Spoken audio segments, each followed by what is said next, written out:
అందరికీ నమస్కారం అండి. చాలా రోజుల తర్వాత మళ్ళీ వీడియోస్ చేస్తున్నాను. మేమందరం వారణాసికి బయలుదేరాము.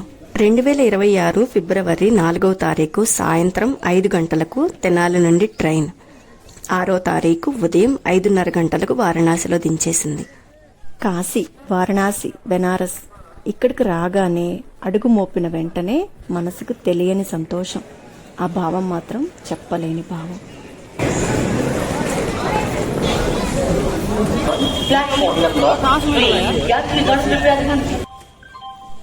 స్టేషన్ బయటకు రాగానే ఆటో వాళ్ళు చాలా మంది పలకరిస్తూ ఉంటారు. మనకేమీ తెలియకపోతే 200 నుంచి 300 మినిమం తీసుకుంటారండి. సో మనం వెళ్ళవలసిన ప్లేస్ మనకి తెలుసు అన్నట్లుగా జాగ్రత్తగా మాట్లాడుకుని ఆటో ఎక్కండి. మేము కాశీకి రావటం ఇదే మొదటిసారండి. మేమందరం 3 పెద్దవాళ్ళం, 3 పిల్లలు, మా అందరికీ కలిపి 170 రూపీస్ తీసుకున్నారు. ఇలా స్టేషన్ బయటకు రాగానే కాకుండా కాస్త ముందుకు వచ్చి ఆటోలు అడగొచ్చు, లేదా ఇక్కడ ఫ్లైఓవర్ కనిపిస్తుంది కదా, ఫ్లైఓవర్ దాటి అవతల వైపుకు వెళ్ళినా కూడా షేరింగ్ ఆటోస్ ఉంటాయి. ఇంకా బస్సులు కూడా అవైలబిలిటీ ఉంటుందండి. జాగ్రత్తగా చూసుకోండి. శ్రీ కాశీ అన్నపూర్ణ సాయి చంద్ర ట్రస్ట్ మన తెలుగు ఆశ్రమం. ఉదయం 7 గంటలకల్లా ఆశ్రమానికి వచ్చేసాము. చాలాసేపు జర్నీ చేసొచ్చాం కదా అని ఆశ్రమానికి రాగానే తొందరపడి స్నానాలు చేసేయకండి. ఏ అర్ధరాత్రో లేకపోతే నైట్ టైమో వస్తే తప్పదనుకోండి. ఉదయం పూట వస్తే మాత్రం ఖచ్చితంగా గంగానదిలోనే స్నానం చేయాలి, గుర్తుపెట్టుకోండి. ఆశ్రమానికి వచ్చిన తర్వాత లగేజ్ మొత్తం రూమ్లో పెట్టేసి తలొక జత బట్టలు తీసుకుని ఘాట్కి బయలుదేరాము. ఇక్కడ చూడండి, శ్రీ గౌరీ కేదారేశ్వర ఘాట్. ఈ కమాన్ నుంచి వెళ్తే ఘాట్ వస్తుంది. కాశీకి మొదటిసారి వచ్చే వాళ్ళకి ఘాట్లకు దారి తెలియదు.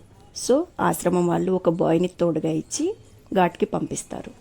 పదండి, కేదారేశ్వర్ ఘాట్కి వెళ్దాము.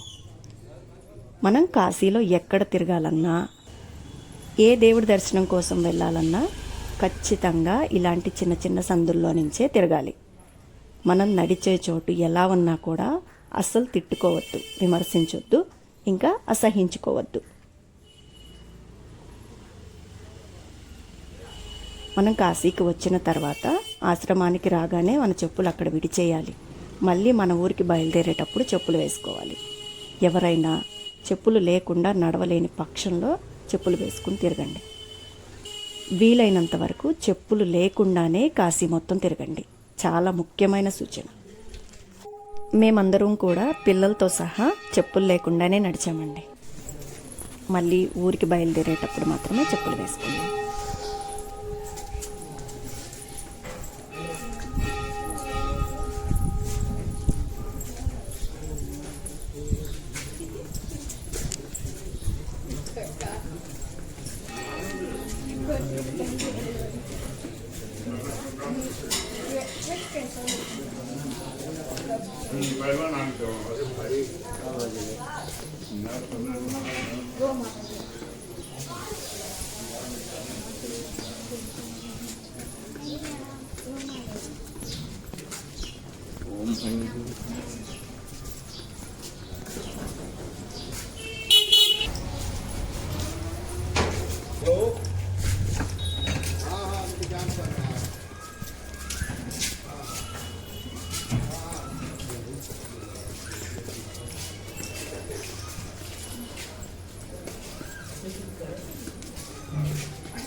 మెయిన్ రోడ్లో కమాన్ చూపించాను కదండి, అక్కడి నుంచి ఈ ఘాట్ దగ్గరికి రావడానికి జస్ట్ 5 to 10 మినిట్స్ పడుతుంది అంతే. ఇక్కడ చూడండి, శ్రీ ధూళిపాల నారాయణ శాస్త్రి గారు, కేదారేశ్వర దేవస్థాన అర్చకులు, కేదార్ ఘాట్ క్షేత్ర పురోహితులు. కాశీ క్షేత్రంలో పిండ ప్రదానాల కోసం వచ్చేవారు తెలుగు పండితుల కోసం చూస్తారు కదండి. నారాయణ శర్మ గారు మనకు అందుబాటులో ఉన్నారు. ఇక్కడ కావలసిన వాళ్ళు సంప్రదించవచ్చు. కాశీలో గంగానది ఒడ్డున ఏ ఘాట్ వద్దైనా సరే పిండ ప్రదానం చేయించుకోవచ్చు. కొన్ని చోట్ల మాత్రమే తెలుగు పండితులు ఉన్నారు. ఇక్కడ కేదారేశ్వర స్వామి ఉన్నారు కాబట్టి ఇక్కడ చాలా ప్రత్యేకమండి. ఇక్కడ చూడండి, శ్రీ కేదారేశ్వర స్వామి ఆలయం లోపలికి ఇటు నుంచి వెళ్ళాలి. కాశీలో మొత్తం 84 ఘాట్లు ఉంటాయి. తిరగగలిగిన ఓపిక ఉంటే ఘాట్లన్నీ శుభ్రంగా తిరగొచ్చండి, చాలా బాగుంటాయి.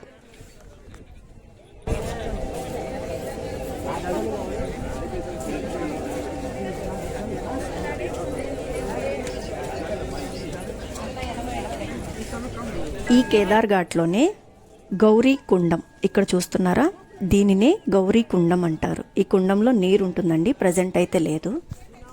ఈ కేదార్ ఘాట్కి ఒక ప్రత్యేకత ఉంది. ఈ ఘాట్లో ఉన్న కేదారేశ్వర స్వామిని దర్శనం చేసుకుంటే సాక్షాత్తు కేదార్నాథ్లో ఉన్న స్వామి దర్శనం అయినట్లే. ఇది సాక్షాత్తు పరమశివుడు ఒక భక్తుడికి ఇచ్చిన వరం. దీనికి సంబంధించి ఒక చిన్న కథ కూడా ఉంటుందండి. మేము కాశీకి పిండ ప్రదానం చేయించడం కోసం వచ్చామండి. మాకు అమ్మా నాన్నలు చనిపోయారు. అమ్మ చనిపోయి 10 months, నాన్న చనిపోయి 3rd month. ఇక్కడ చూడండి, మా తమ్ముడు గంగానదిలో స్నానం చేసి వస్తున్నాడు. మేము వెళ్ళిన రోజు శనివారం నాడు నారాయణ శాస్త్రి గారు అందుబాటులో లేరండి. వారి బావమరిది గారు ఉన్నారు, ఆయనే కార్యక్రమం చేపించారు. కాశీలో పిండ ప్రదానం 2 రకాలుగా ఉంటుందండి. మనం అస్థికలు తీసుకొని వస్తే పూజ ఖర్చు, పూజ విధానం ఒక రకంగా ఉంటుంది. అస్థికలు లేకుండా ఇంకొక రకంగా ఉంటుంది. ఈ విధంగా 2 రకాలుగా ఉంటుందండి, గమనించండి. మేమైతే కేవలం పిండ ప్రదానం కోసం వచ్చాము. అస్థికలు లేకుండా కేవలం పిండ ప్రదానం మాత్రమే. పిండ ప్రదానం చేయవలసిన వ్యక్తి గంగానదిలో స్నానం చేసి వచ్చి అర్చకుల దగ్గర కూర్చుంటారు. కూర్చున్న తర్వాత పూజ డబ్బులు కట్టించుకుంటారు. మేము కేవలం పిండ ప్రదానం కాబట్టి 1100 రూపాయలు కట్టాము. పేమెంట్ అయిపోయిన తర్వాత కార్యక్రమానికి సంబంధించిన వస్తువులన్నీ వాళ్లే ఇస్తారు. మనం ఎలాంటి వస్తువులు తీసుకువెళ్ళవలసిన పని లేదు. ఈ పిండ ప్రదాన కార్యక్రమానికి 20 నిమిషాల నుండి అరగంట టైం పడుతుంది. ఇక్కడ చేసే పిండ ప్రదాన కార్యక్రమంలో ఎవరికైతే పిండ ప్రదానం చేస్తున్నామో వారితో పాటు పెద్దలందరూ కూడా వస్తారు. మొత్తం 32 పిండాలు చేయిస్తారు. కార్యక్రమం అంతా పూర్తి చేయించి చేసిన పిండాలని గంగానదిలో కలపమంటారు. చివరగా పిండాలని గంగానదిలో వదలటంతో పిండ ప్రదాన కార్యక్రమం పూర్తయిపోతుంది. తర్వాత పంతులు గారు మిగిలిన మా అందరినీ కూడా మణికర్ణిక ఘాట్కి వెళ్ళి స్నానం ఆచరించమన్నారు. తర్వాత మణికర్ణిక ఘాట్కి వెళ్ళాము. మేము చేయించుకున్న రోజు శనివారం అండి. ఆ రోజు తక్కువ మందే ఉన్నారు. నారాయణ శాస్త్రి గారు బావమరిది గారు చేశారన్నమాట. తరువాతి రోజు అనగా ఆదివారం నాడు నారాయణ శాస్త్రి గారే ఇక్కడ కార్యక్రమాలు చేయిస్తూ ఉన్నారు. చూడండి.